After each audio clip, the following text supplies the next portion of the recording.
All right, I'm going to explain quickly the technique of integrating by parts. So the integration by parts is a method that is derived from what you've done already in differentiation, which is the product rule. So when you did the product rule, a product of two functions u and v can be summarized like this. So that's basically the product. And we can rearrange the product. I think we have used this d over dx. Sometimes we just use this and say we say u v prime v u prime. Okay, so what it means is if you apply the integral sign to everything that you have here, you will end up with, if I apply, because remember differentiation and integration are inverse functions. If I apply this, and don't forget, if you are integrating now, this changes everything to d of x. What it means is you're going to have uv minus is equal to the integral of u v prime dx plus the integral of v u prime dx. In most cases, your product of the one that you want to integrate would be either this or that. So if we make one of these the subject of the formula, we'll actually have something that looks like this. u v dx is equal to u v minus v u prime dx. That's basically the formula. This is what we call integration by parts, and you find it written in this form. All right. Let us go through some examples real quick. We have examples that looks like this. Some are trig functions, some are not. But if you are looking at a product of a function that has got x and cos x, or rather a rectangular function and a trig function, you have to, so this could be x cos x, this could be x squared sine x, this could be e to the power of 3 and x cubed. All these functions, it is always much easier to say let u be equal to x and any of these functions like this, e.g. I can talk of x cos x, that's the one that's we're about to solve. We can talk about functions like x squared sine x. We can talk about functions that looks like this, x cubed ex. It is always easy to say let u be xn, and then v prime becomes the alternative. All right, that's much easier. I can demonstrate with this example to show you why it is always like that. So let's start with the recommendation. So we can say let u be equal to x here. So u prime is 1. Because of that, it means v prime, I prefer to write it this way. If we start with u, then you write in the same line, you write v prime. I'll explain why. So v prime is now the next part. So we define this product as x cos x as u v prime already. That's the starting point. X is u, v prime is cos x, and v means you're integrating cos x. And the integral of cos x is just non-function already as sine x. So if we distribute and write the formula, the integrating by parts formula says what we are trying to integrate here is u v prime x times cos x. So this is what we are trying to integrate. And this can be achieved by saying u times v. So you go parallel, you go vertically, diagonally, like this, u times v, which is u v. Because I've used the first line, everything that I'm doing here is on this first line. So the next part is this line, the second line. So it's going to be minus u prime, maybe I should write it as v u prime, like this. That's the formula for integration by parts. And if you can look at it, it just reduces to uv, which is x sine x minus the integral v is cos x, and u prime is 1, so we are basically integrating cos x here. That's why we rearrange it that way. And then you get x sine x minus, so the integral of cos x is going to be, what did I do here? Okay, I think I made a mistake because it's u is v, so this is v, our v is sine x.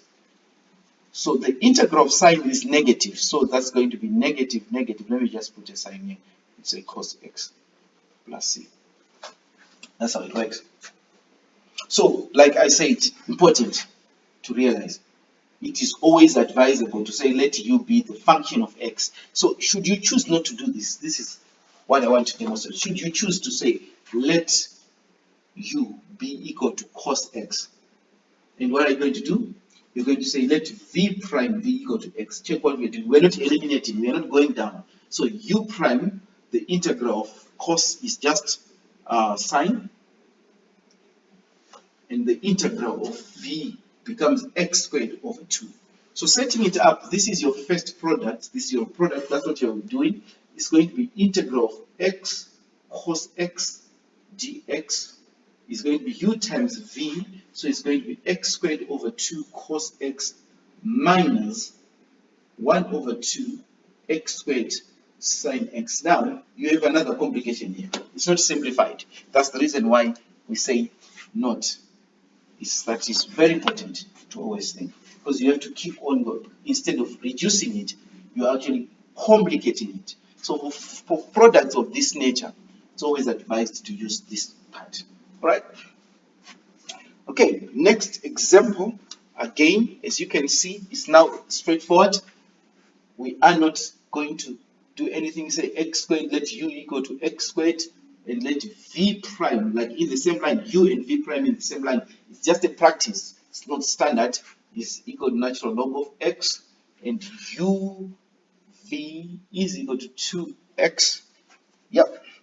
And then what are we going to have as v?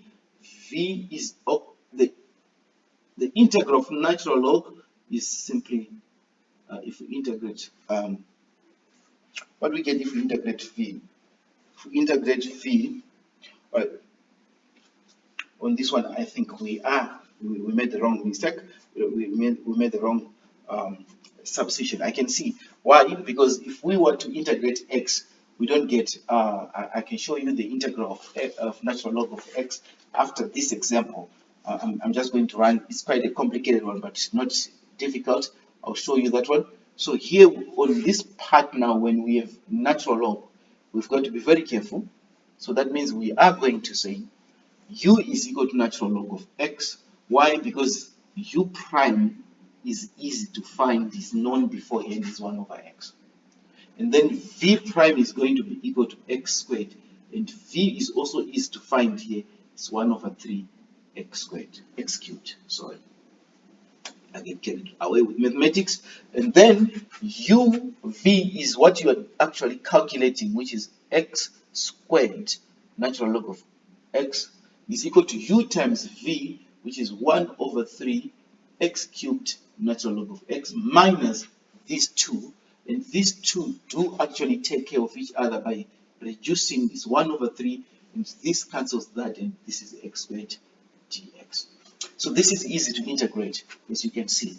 This is going to be 1 over 3 x cubed, natural log of x, minus 1 over 9 x power of 3 plus c. That's the integral.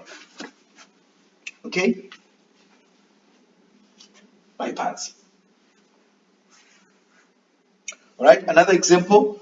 I'm coming to the derivative very soon. I'm going to explain it.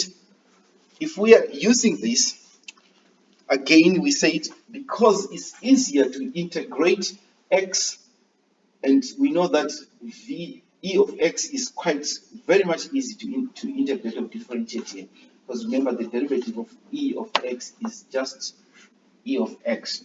and the integral of e of x will still remain the same value. So what can we do here? Let us say let u be equal to x squared and v prime be equal to e to the power of x. U prime becomes 2x and v, so v remains e to the power of x. Alright? So we have reduced something here because our second line is what we need to integrate. So check what happens. We are going to say this is the integral of x squared ex dx is equal to u times v, which is equal to x squared ex minus these two.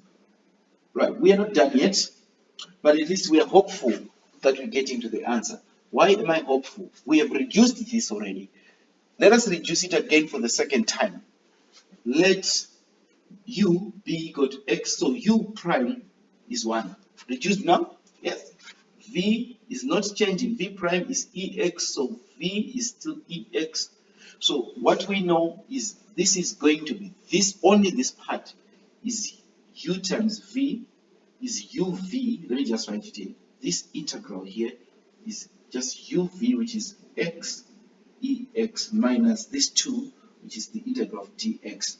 This simply ends up as ex minus ex dx. So this integral has to be substituted here. So we are going to have x squared ex minus 2, then in bracket our answer for this part is ex minus ex, of course, plus 2 plus c. Do we have any common factors to consider? Well, we don't. So we can just leave it as x squared. Okay, if you want, you can factor out the e of x, which I see here, which is e of x, then we are left with x squared minus x minus 1. Is that so? X squared minus 2x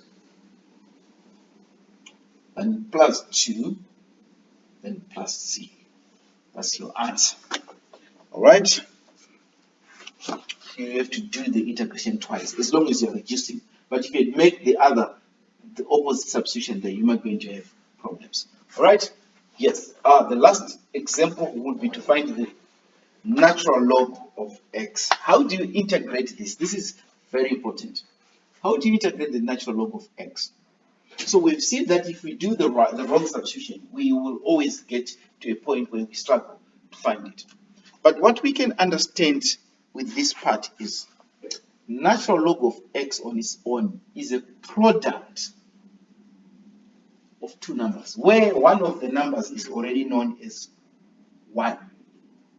So it doesn't, if we say u is equal to natural log of x, it means we are going to need to find u prime as 1 over x. Yeah. And v prime is 1, it means we are going to have v as x. If you choose to do it the opposite sign again, the opposite way, look at the repercussions. If you choose to say let u be equal to 1, so u prime becomes 0. Alright? And you say v prime be equal to what? Natural log of x, and v is natural integral of natural log of x. You're back to 0. So your substitution has to be that way. Whenever you've got a natural log, you make it u because it's the one that is easier to differentiate. So that is clear. So once we've got that, we are now going to say the integral is easier for me. I don't need to go back because I know the first line is what I'm trying to evaluate, which is equal to 1 times natural log of x, which is just natural log of x dx, is equal to u times v, which is x natural log of x minus these 2, and these 2 cancel each other, so it's just the natural log of 1, which is equal to x natural log of x minus x plus c. Done. That is how we do this. This is for the second lesson to be done on Friday, and then after looking at the video, you go to exercise 11F.